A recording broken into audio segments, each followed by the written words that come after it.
Hi అండి, నా పేరు పవన్ శర్మ ఎర్రమల్లి.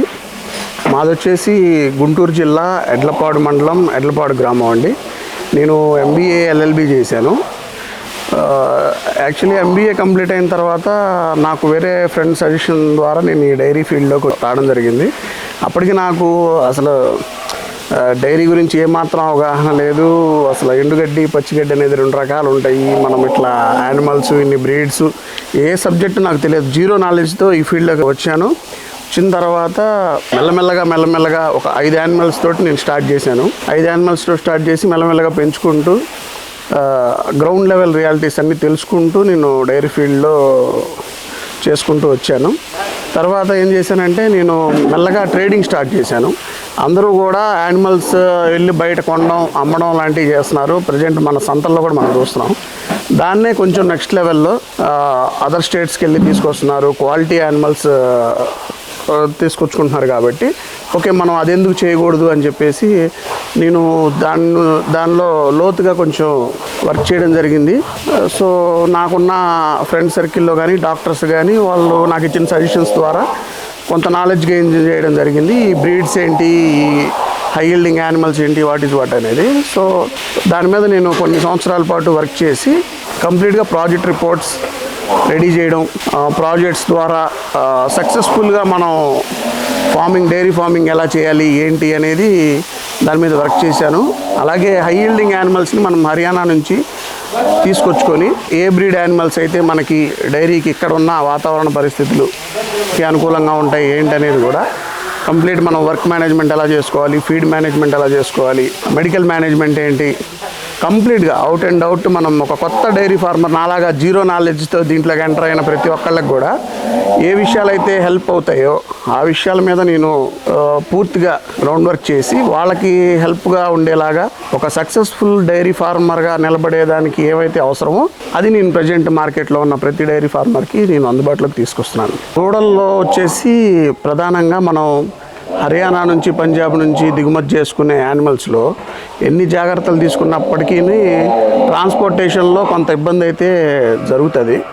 కానీ మనం పూర్తిగా దూడల సంరక్షణ మీద దృష్టి పెట్టి ఇక్కడికి రీచ్ అవ్వగానే దూడల్ని ప్రధానంగా మంచిగా టైం టు టైం పాలిచ్చుకుంటూ మన డాక్టర్ గారి సజెషన్స్ మేరకు కొన్ని స్ట్రెస్ రిలీఫ్ కానీ, స్ట్రెయిన్ రిలీఫ్ కానీ, ప్రాపర్ రెస్ట్ కానీ, ఫీడ్కి సంబంధించి కూడా మనం ఎట్లా చేయాలి ఏంటనేది డాక్టర్ గారి గైడెన్స్లో చేసుకుంటూ మిల్క్ అనేది తక్కువ ఇచ్చుకుంటూ డే బై డే మిల్క్ పెంచుకుంటూ వెళ్ళాలండి.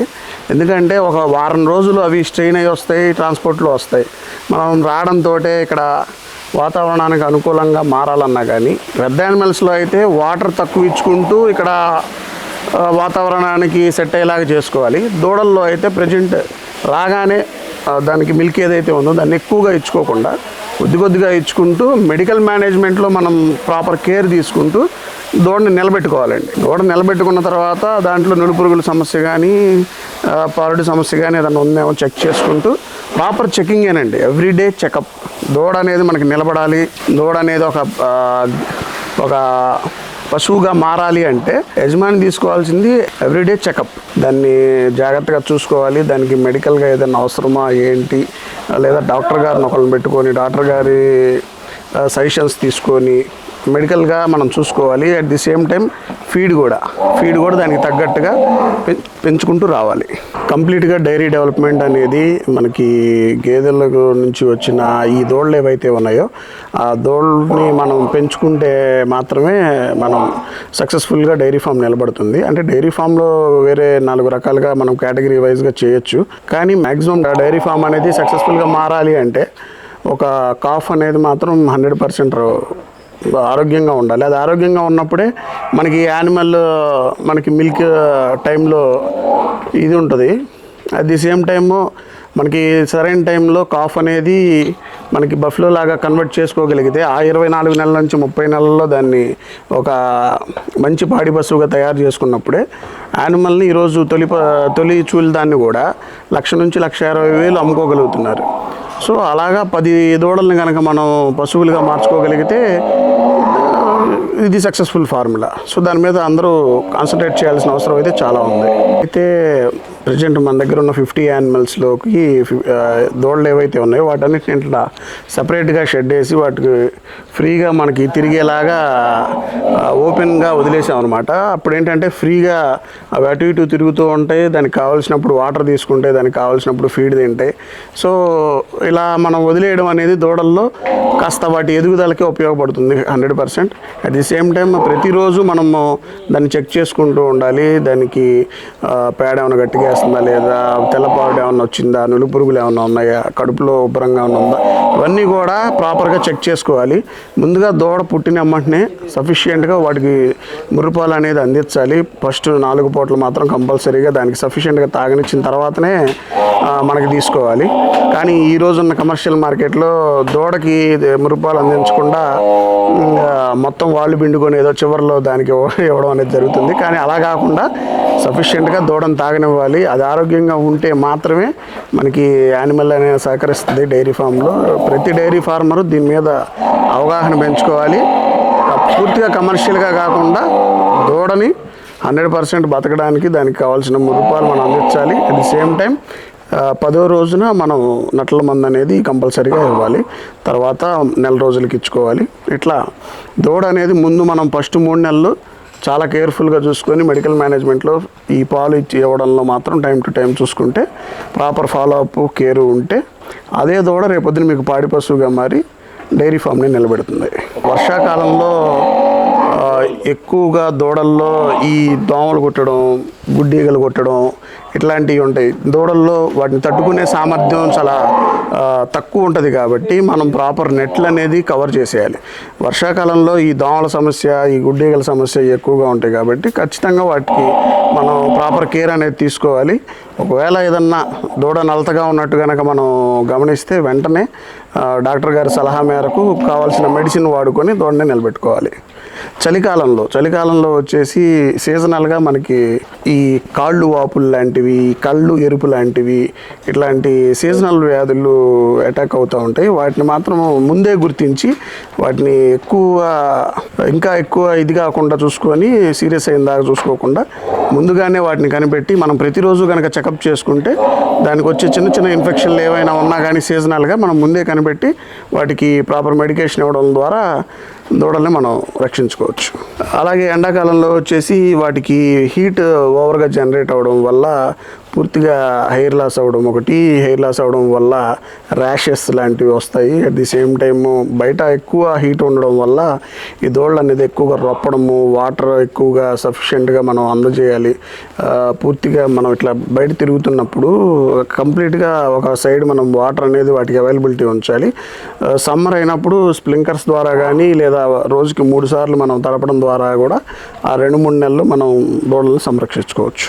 మన డైరీ ఫామ్లో వచ్చేసి కంప్లీట్గా ఈ దూడలకు సంబంధించి ఓన్లీ బ్రీడ్ డెవలప్మెంట్ ప్రాజెక్ట్స్ ఎలా మనం స్టార్ట్ చేయాలి, బ్రీడ్ డెవలప్మెంట్కి సంబంధించి సపరేట్ కేటగిరీలో ఫార్మింగ్ అనేది ఎలా చేయాలి అనేది కంప్లీట్గా నేను ప్రాజెక్ట్ రిపోర్ట్స్ ఇస్తూ డైరీ ఫార్మర్కి కంప్లీట్గా ఫాలోఅప్ చేస్తున్నాను. కాబట్టి నా దగ్గర కూడా ఒక 2 దూడల్ని నేను సెలెక్ట్ చేసుకొని వాటిని సపరేట్ ఫీడింగ్ ఇవ్వడం ద్వారా నేను ట్రై చేశాను.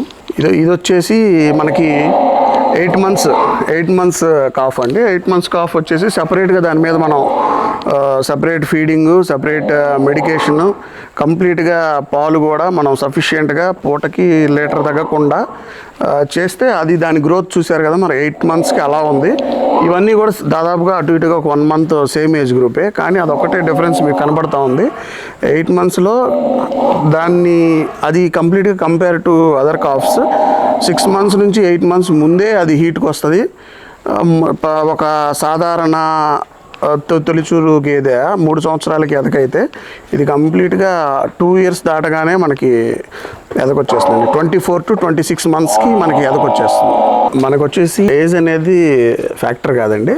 మనకి తొలిచూరులో ఎప్పుడైతే మనకి ఒక యానిమల్ వచ్చేసి 200 to 220 kgs అంటే 2 క్వింటాల్ బరువు ఎప్పుడైతే దాటి మనకి బరువులోకి వచ్చేస్తుందో 220 to 230 రీచ్ అవ్వగానే అది రెడీ అయినట్టే. అది మనకి 18 monthsకి వచ్చిందా, 20 monthsకి వచ్చిందా, 24 monthsకి వచ్చినా అనవసరం. అది శరీర బరువు అనేది, దాని నిర్మాణం అనేది కంప్లీట్గా దాని శారీరక బరువుతోటి అది ఏర్పాటు చేసుకుంటుంది. కంప్లీట్గా ఒక ఆరోగ్యవంతమైన తొలిచూరు పడ్డ 2 సంవత్సరాలు అంటే 22 నుంచి 24 నెలలకి కంపల్సరీగా ఎదకు వస్తుంది. 3 సంవత్సరాలు అయ్యే లోపల కంప్లీట్గా ఆరోగ్యవంతమైన తొలిచూరు గేదె రెడీ అవుతుంది. సో ప్రతి డైరీ ఫామ్లో కూడా మీ డైరీ ఫార్మర్స్ అందరూ కూడా ఈ దూడల్ని సీజనల్ వ్యాధుల పట్ల అవగాహన పెంచుకోవడం, అలాగే వాటికి సంబంధించిన ప్రాపర్ మెడికేషన్ మీద అవగాహన పెంచుకోవడం, ఈ ఫీడ్ ఏదైతే ఉందో, ఈ వాటర్ ఏదైతే ఉందో వీటిని ప్రాపర్గా అవైలబిలిటీ ఉంచడం, వాటికి ప్రతిరోజు చెకప్ చేసుకోవడం, ఇలా ఈ టైప్లో కొంచెం దూడల్ని కాస్త ఫ్రీగా అటు ఇటు తిరిగేలాగా ఒక సెపరేట్ షెడ్ కనుక వేయగలిగితే ప్రతి దూడ కూడా ఆరోగ్యవంతంగా ఉంటుంది. మీ యొక్క మానిటరింగ్, అలాగే వీటికి ఇట్లా ఒక freedom, at the same time అవగాహన, ఈ 3 ఉంచడం ద్వారా మీ డైరీ ఫామ్ అనేది మీరు ఒక 2 సంవత్సరాల్లోనే మీ గేదెలు ఎన్నైతే ఉన్నాయో అన్నీ పాడి పశువులుగా తయారు చేసుకునే అవకాశం మీకు వస్తుంది.